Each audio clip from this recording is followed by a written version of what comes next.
Yep. Finally. Finally. Finally. We can have a conversation here, people.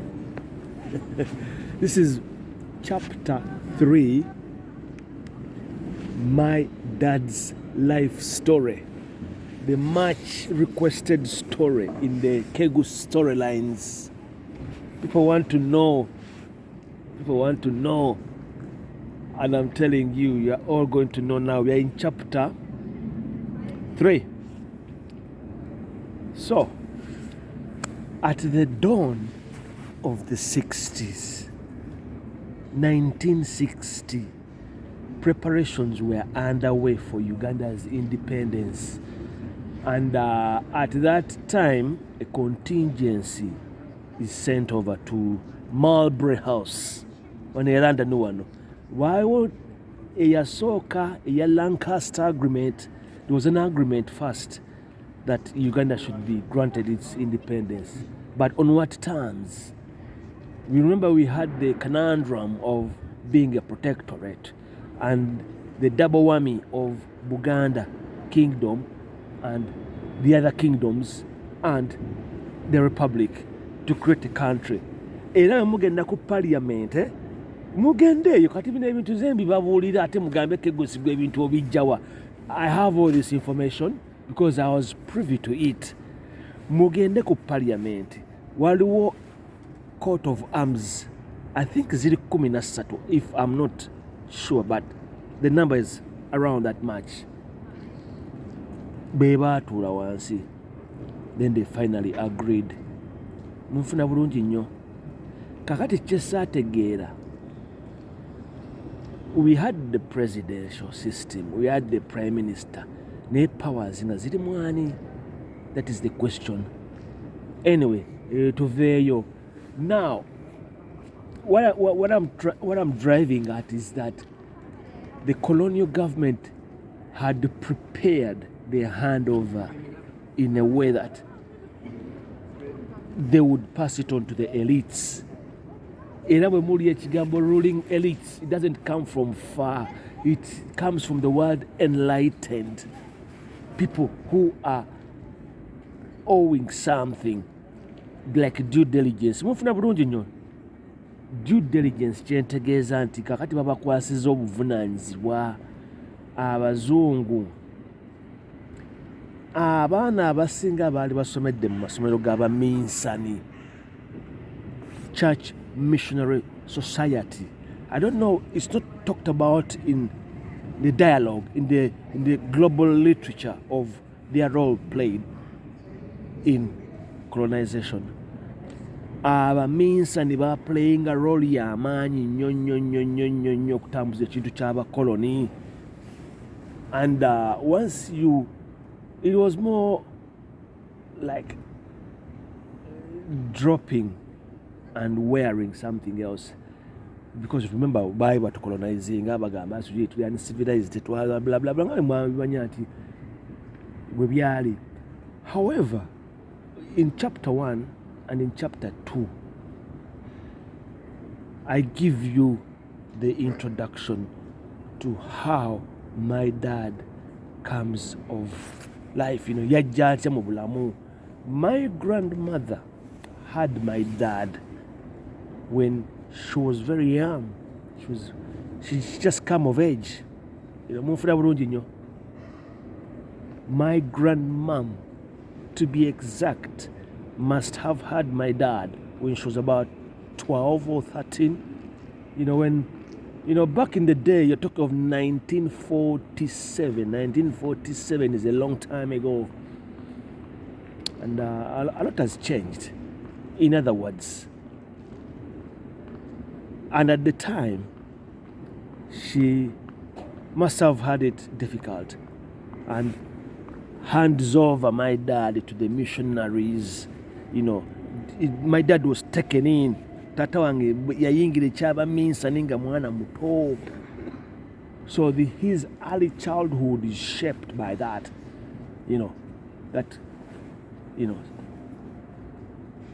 That would play a big part later on.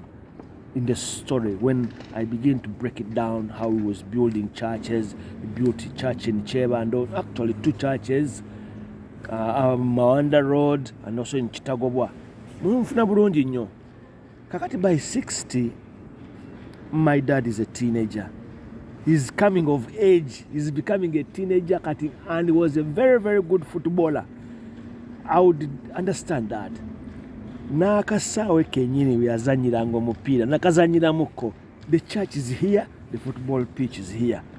We walinga ekigo bakitanga kigo. Kati tebikyaliwo ebigo byavaawo naye nga church weeri taata wange yagizimba. I have the video which I took while, in fact, it was unbeknown to me at that time. Naye twali mu kyalo Kitagobwa. Kati he's selected. Bamuselectinga olwo ali Wampewo Senior Secondary School. Era if you drive along Gayaza Road, n'otuuka Wampewo Senior Secondary School kuba jambo bagambe nti awo tumanyiwo story, waliwo omuntu atuwa story ye Wampewo nti taata we yasomera awo. Very, very good footballer. He excelled. Now this plays side by side that by the time he's finishing Wampewo to join Mengo Senior Secondary School, where he gets that opportunity to play with the Kabaka, Frederick. Bazannyo mupiira timu ya Kabaka. My dad scored a goal to defeat the Kabaka. The Kabaka's team kwafunira scholarship emutwala wa Bukalasa. Are we together there? Nagala mulabe the trajectory of this story, how it builds and how it determines the direction into which my dad ends up. Now, pre-independence, I think now the fact that now my dad is moving along those lines, he was on the right path. Kati nga bonogamba nti omwana mutadde mu ssomero eddungi, yeah, I think I've made the right decision. Omwana ajja kusoma, ajja kweyongerayo, ajja kwachievinga ng'omuzadde. Kakati taata wange ali conflicted.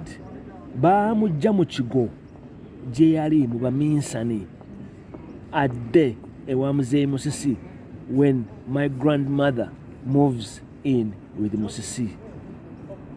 Okiraba waliwo story empanvu nnyo kubanga Muzeeyi Musisi agenda okukomawo gye yali oba gye yali alaze mu lutalo Sematalo, yasanga Nanfuka France, my grandmother, ali wa durufu n'amugjayo. Bw'amugjayo wa durufu n'amuteeka mu maka ge. Munfuna bulungi nnyo. It is like an entrapment. Kakati the story goes nti Muzeeyi Musisi yakozesa maanyi kubanga yalina ku ssente.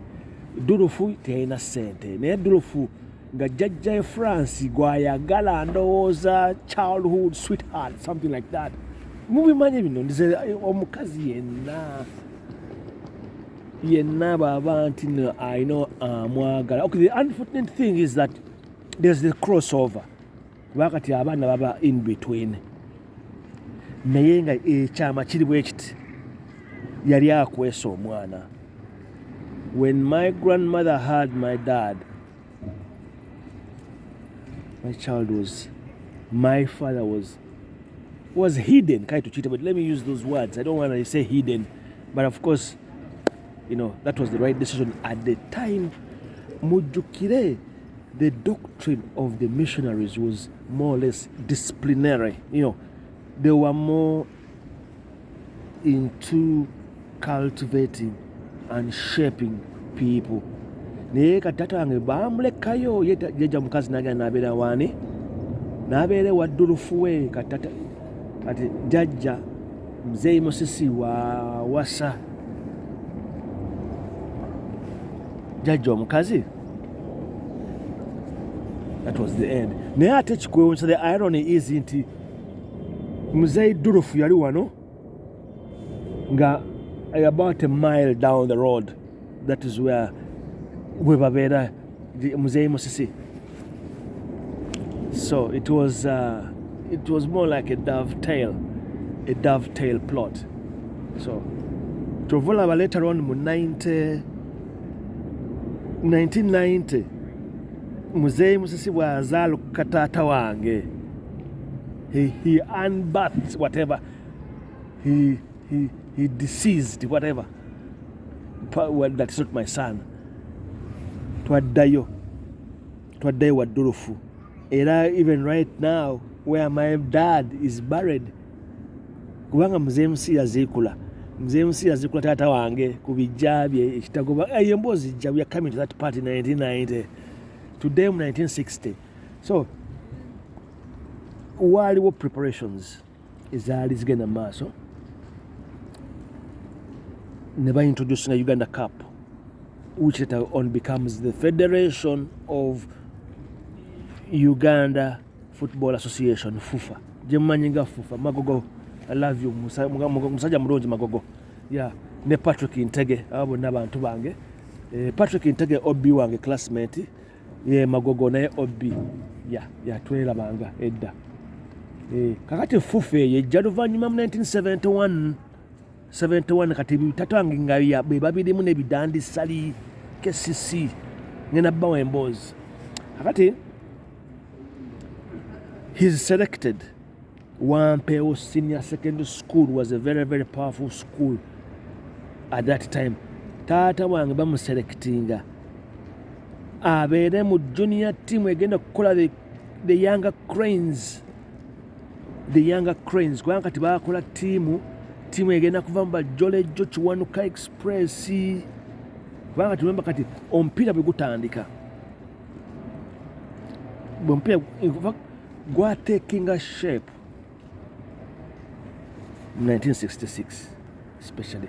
Naye ekiriwo kale ekiriwo kitikamba buulire nti the missionaries were still controlling so many things.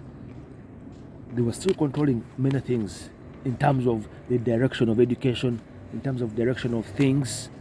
Mujjukira the 3 C's: Christianity, religion, ebintu ebinaffe twabisoma bibaali based on and is it curricular activities. Mujja kujjukirawo bulungi nnyo. You're following my story. So fortunately my dad is selected mu tiimu eyo eyaki eya younger cranes, on top of the bigger cranes who are going to play ku independence. Waliwo akapiira akarwaninga nga tournament eyaliwo before independence and on the eve of independence. Of course, ebyekololo mwabimanya, pulling down the flag, they send the prince, yali Prince Andrew whatever yajja to represent the queen and all that. Byali biwanvu. So tufuna independence mu 62. My dad is about 16, 17. Azanya akapiira aka pre-independence. Naye akazanyidde mu junior. Akazanyidde ku junior level. The younger cranes. Actually that name is later on going to be adopted from the crested crane eri kuki ku coat of arms. Kiraba? And later on the national team of Uganda is called the Cranes. Naye nga be bali baaliwo babayita ba younger cranes. My dad finishes Wampeewo. Alina banko Patrick, alina abantu bangi nnyo sijja bamanyaawo be yali asoma nabo Wampeewo. Naye nga Wampeewo was a very, very, very powerful school, especially in terms of education at that time post independence. Kakati okusoma okwedda mu kumanyi kwalingamu zibbasale, kwalingamu okugenda kugombolola. Tewali, of course education was a privilege back in the day. Tebyali kontino gundi alina ssente nti gundi no, gaalinga magezi merit. merit. It was the way education was. It was a privilege. Right? Fortunately, my dad had it all. He had the academic acumen and his love for football. Gabamuwa ekifo Emengo Senior Secondary School. Are you with me? Fortunately, we are weathering through the euphoria of independence. Obote ye prime minister, Mutesa ye president. Olwo tugenda kuyingira 1966 crisis. Naye eyo crisis yali evaawa. It had been simmering before, because you look at who has the executive powers. Mbawa politics kati Kabaka Edward or Frederick Mutesa knew my dad from the football circles. Bazanya omupiira Mengo. He's excelling very well in Mengo Senior Secondary to the point that he's appointed. He's appointed, is not elected. Tebyali mwa election. Appointed head boy. Baba itanga ba head boy. Iranga bakuwa ne suiti. You are given a blazer. Se baji itanga blazer. School blazer. With all the ranks on. Head boy. In my days, we called it head prefect. I wasn't head prefect personally. Me, I was a student counselor in high school. Mengo was the launching pad for my dad. Our excelling nnyo mu mupiira abaguzannyira awe wa Kabaka awali akayanja ne Wankulukuku. Awe mulaba Wankulukuku stadium na Lukolongo walingawo ekisaawe ky'amaanyi kati temuyita I think Express yezanyirawo Express Football Club. Yeah.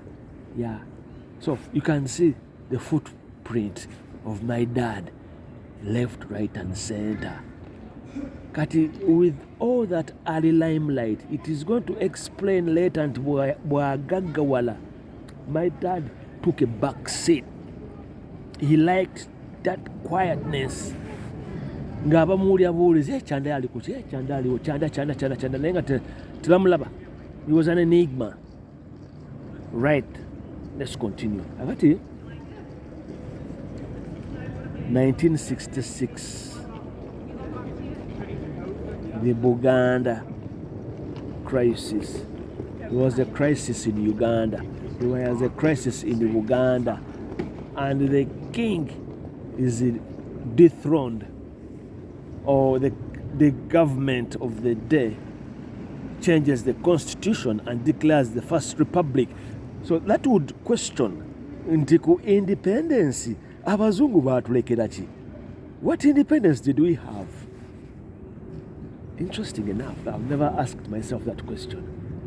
Twalina government ibiri, one there was the Mengo and then there was the parliament. So it was a dual system at play. And it was bound to collapse. But it had its ramifications. China, consequences z'amaanyi nnyo nti ate Obote yali atuyingiza kintu ky'aba communist agenda kukwata bonna abaana abaali ba coming of age. Olwo my dad ali Bukalasa. He had won again. Nanti kati nabulya scholarship ya Kabaka. Kakati scholarship ya Kabaka eyo evaawa. Mmanyi kyebayita Uganda National Farmers Association. Egenda okuva mu Musaaza oba Ignatius Musaazi, later on the First National Party, then yafuuka ebintu bingi nnyo. Kakati baali bakutta abaana babaselectinze. My dad had fallen in that bracket and given a place in where? In Bukalasa Agricultural College, where he studied accounting and finance. majoring in bya cooperative. Kakati Obote yali ayagala tuyingiza kintu ky'abacommunist. Kyo kyali kize nga kize kyayagala communism, which later became cooperatives. Era byebimu byebivaako entawo ya 1966. So towards the end of the 60s, 67, 68, olwo kakati ngenda kubingira katugiyite party 1969, olwo my dad atandise okukola mu Emmengo, atandise okukola Emmengo growers. 1969 avuga emmotoka ye esooka y'ekimu. Emmotoka kati edda baazijjanga bapatero, abayindi bagundi bamoto ddiira, waliwo gwe bayitanga Manji awo Kampala Road. Do you know where Pioneer Mall is? That road which goes down oba bayita Wilson, ekizimbe ekyo mu kkoona yali motor dealership nga batundirawo motoka mpya, hire purchase. My dad had pulled out a new car. Nanti kati bwa coming of age, kakati Obote kyali akoze ng'amaze okubaka abaana bano bagenda okuyingiza ekintu kye, ne babawa incentives nga mumanye. Kati let me give you an example. Campus y'e Makerere yayinanga system ya boom. Mujjukiranga boom nga basasula abaana okusoma, baba basasula abaana everything. Okumanya kiri bwe kiti ne mu 86 mu 7 wajja yabisangawo na atendingirangako abaana b'e Makerere. Sijja kwogera mannya naye of course nja kutegeera ng'akugamba ogende mu lecture n'akuwa ennamba ogitiikinge ali ebbumu we nga tebasoma. That was to incentivize whatever students to study.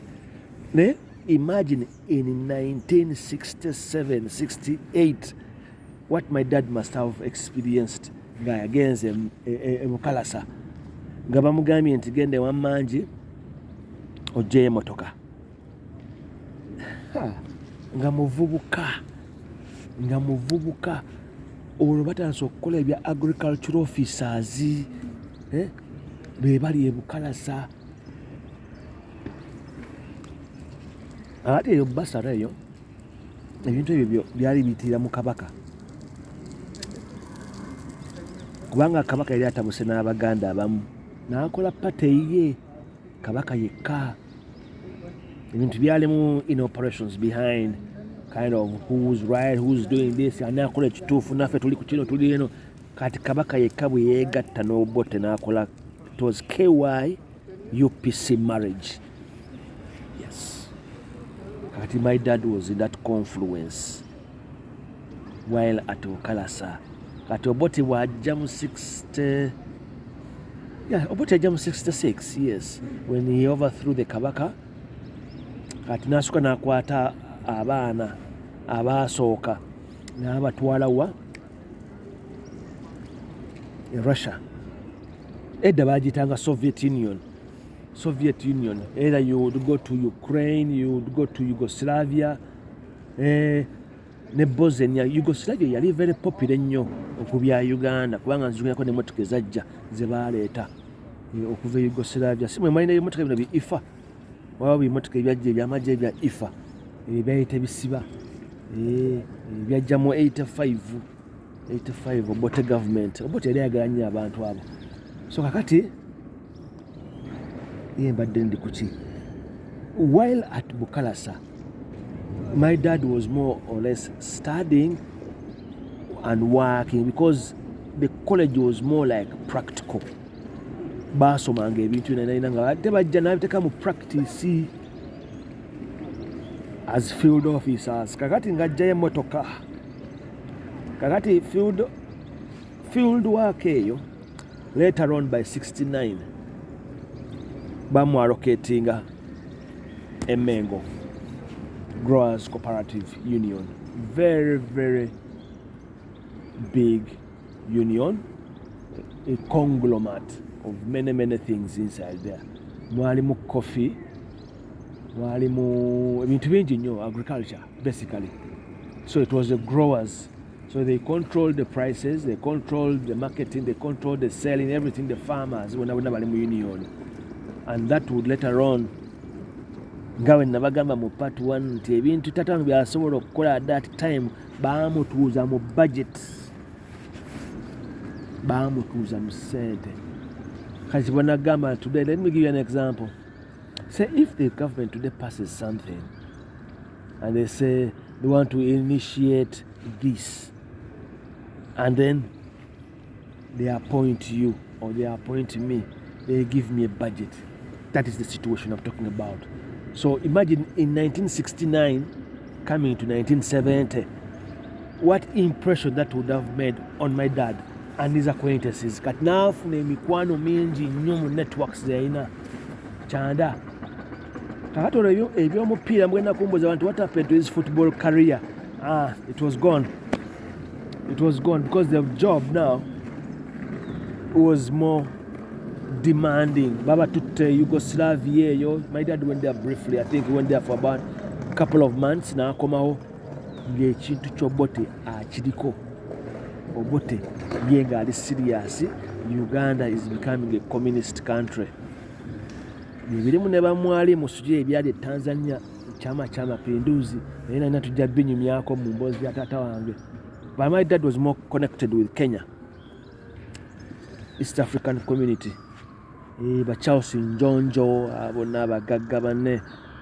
So that is going to explain that by 1972 he was in the sky. My dad was very way ahead. Miaka ina 25. You know, even me in the let me give you an example. When I call up Paramount Investments, people could not believe who was behind all this mechanized, ekintu kyali kitambula smoothly. Nali mu bintu bingi nnyo ate buli kimu nga kikola. Kyembagamba. But later on that would work against me because along the way later on, it draws attention. People begin wondering, mwana ali nani, mwana ani amulimu, bitabi nani no ngate kwesete goze kolera. You're the one chasing your dreams. So that in 1969, what happens? My dad is going to meet my mom, or he's gonna set eyes on my mom for the first time. Mama wange yali mwana muto, bava ku ssomero Namirembe primary school, olwo bakava egundi ebukoloto mumanyiyo, bukoloto kangulumira. That's where my grandfather Jaja Zaidi said Yabane is staying, and they have a divorce with my grandmother Jaja Maria najje Kampala. Kakati ebiseera ebisibanyumizanga Kampala yali bweti. There was a lot of rural urban migration. People were migrating. People would leave the countryside to come to Kampala. Bajja Kampala either bagendaga Katwe sujui mu Kisenyi bifuufufu ng'ebyo, Kampala ebiseera byaliwo abategeevu. So you can imagine my dad at his age driving nga mwana muto ali mu early 20s, 22, 23, driving past. My mom and her sisters are walking to school. That is 1969. Kakati olwo nga bakajja Kampala. Kakati omukulu waabwe Antiraz yalimu ng'omuwala akuzeekuzeemuko, probably ng'alinga 18. Nabagamba nti Nankulabye mu Kiyindi is a stone throw away from Susanna night club, which my dad frequented. yali atandise obulamu bwe nga akyakala mubimanyi bino obulamu why not have fun oli muvubuka ofunye sente ate ng'omanyi gy'ovudde okiraba era sente z'asooka okukola yazimbira maama we ennyumba. My dad, nyumba he was very proud. Ate muzeeyi Musisi n'abanga yali ayagadde nnyo taata wange. For whatever reason we shall never know, but they seemed to be a very, very good couple. Muzeeyi Musisi ne jjajja Nanfuka. Nze ne ŋŋamba maybe they had this secret. Baali bakimanyi nga kyali kyama kyabwe ne bakisirikira naye ne balowooza nti omwana yali tamanyi. But my dad knew a lot. My dad knew everything. And he had written down everything. So, kyekyatabula muzeeyi Musisi, even up to date. Kyenyinza okujjukirawo kyenzijjukira, when my mom passed away, we were burying her. Manyi neziikira maama wange. We did everything my own accord. 98, nalina sente zange. Everything. People had abandoned us. People had abandoned us. It was like a curse on us. Nti muzeeyi Musisi yaziikula taata wange. Ekintu ekyo kyatuswaza nnyo ng'abaana. We felt embarrassed, you know what I mean? So kakati muzeeyi Musisi najja mu kuziika ewa ddulufu kubanga bwe baziikula taata wange twamuziika wa ddulufu. Ddulufu gwe yajjako jjajja wange. So you get the contradiction there. Muzeeyi Musisi najja n'ampita, nali ntudde mu miti, we are grieving and all that. Paatu nga kitalo bita byonna munange kitalo. Ekigambo kyenzijjukira kyeyaŋŋamba nti Paatu nsonyiwa ebyaliwo. Nenzijjukira bintu bye yakola mu 1990 when my dad had died. But me, I had no qualms about that. Sayina kintu kyonna against muzeeyi Musisi. Why nali sibimanyi? Nze nakula muzeeyi Musisi atwagala. Era yayagala nnyo taata wange nga babeera bati. They were always together. Muzeeyi yazze, jjajja Musisi yazze. Naye kakati ngenda bazaayo era kati mu 1969 my dad had already met somebody very beautiful. Mukyala bamuyitanga Siimwe. Ndoza baali bamiitinze eyo oba bamiitinze. I have even the pictures. Very, very beautiful woman. Kakati oyo mukyala gwe baali bayagalizza taata wange awase, and that was already in motion. My dad was about to get married around 1970. He was around 24, 23.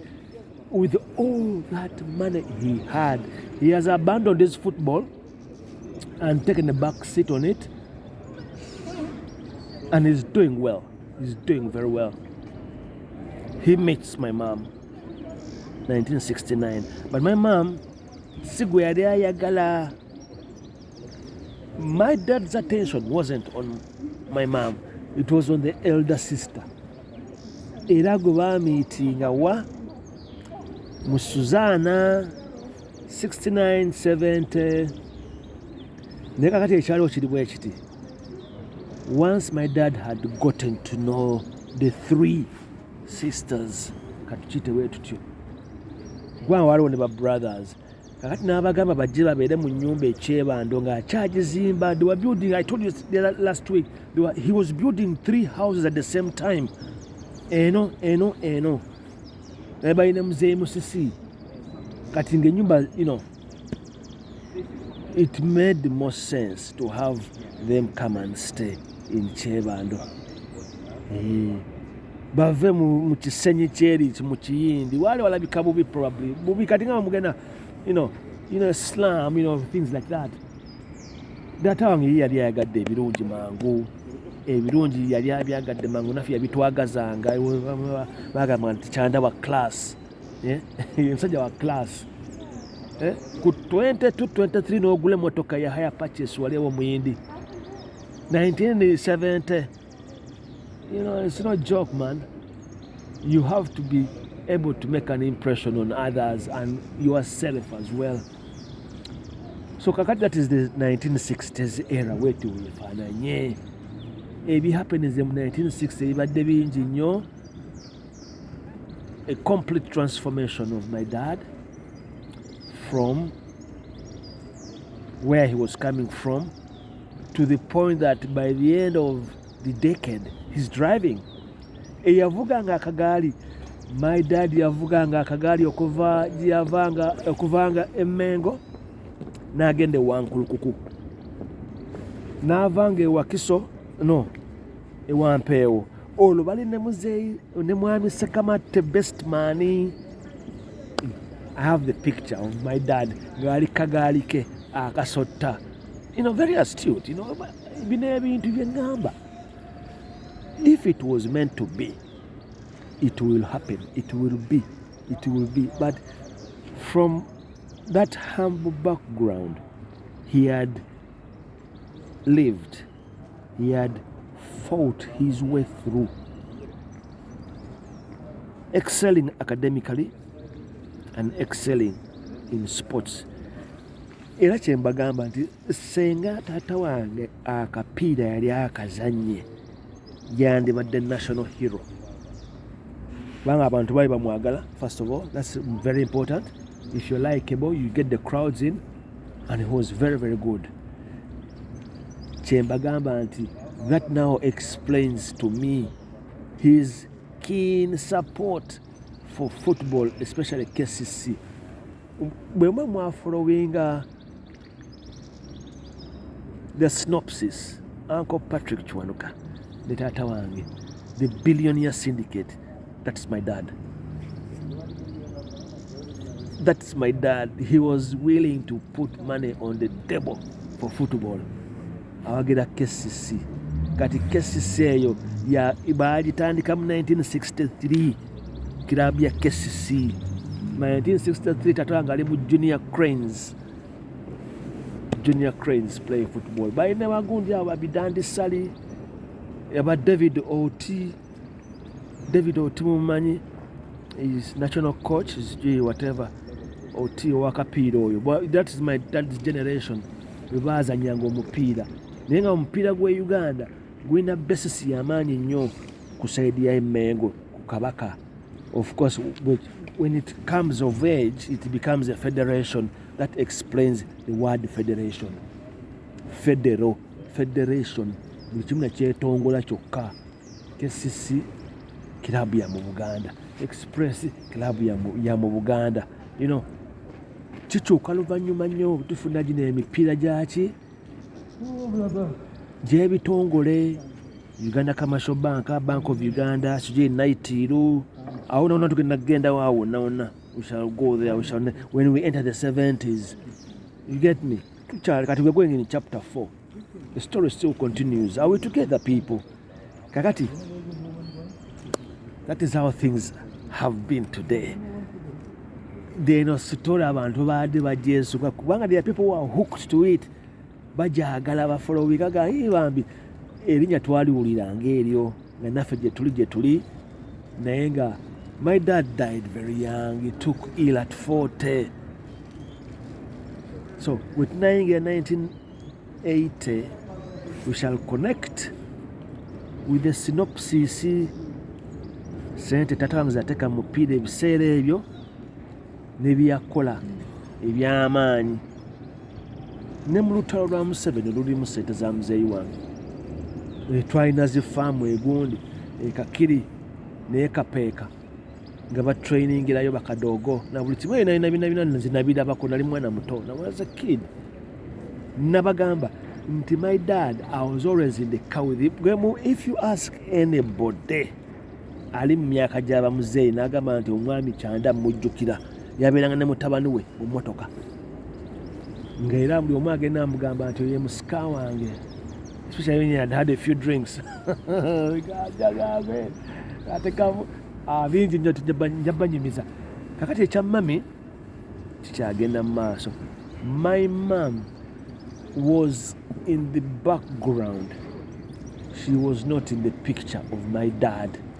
When he met the 3 girls walking to school, my aunties bali mu kindi, yali ayagala senga Joel yali girlfriend we nga bakyakala bonna wa Suzana night club bakuba endongo. Awo tugenda kugendawo, awo waliwo story empanvu ebyaliwo. There was a big fallout in the family on my mom's side.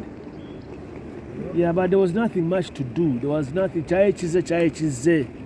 I tell my dad, when he made that decision to marry my mom, it was it. There was no going back. Yo, my mom really loved my dad. Yali mwana muto. Ku myaka gye yalina maama wange, she had taken on a big challenge of her life. She had to, kubanga n'embeera yaliwo, yali egenda kukyusa ebintu bingi nnyo, you know. Mwe kyenjogera mukitegeera kati bw'oba mukazi oba omanyi kyenjogera. If you're a woman, you know what I'm talking about. Omukazi ayinza okukola decision ng'ayagaliza beewaabwe, nga kigenda kukyusa embeera ey'ewaabwe. Okiraba? And the circumstances under which they had been left when my grandmother divorced to come to Kampala was tough. Thank you very much. It was very, very tough. Anyway, katukomao and magala nnyo.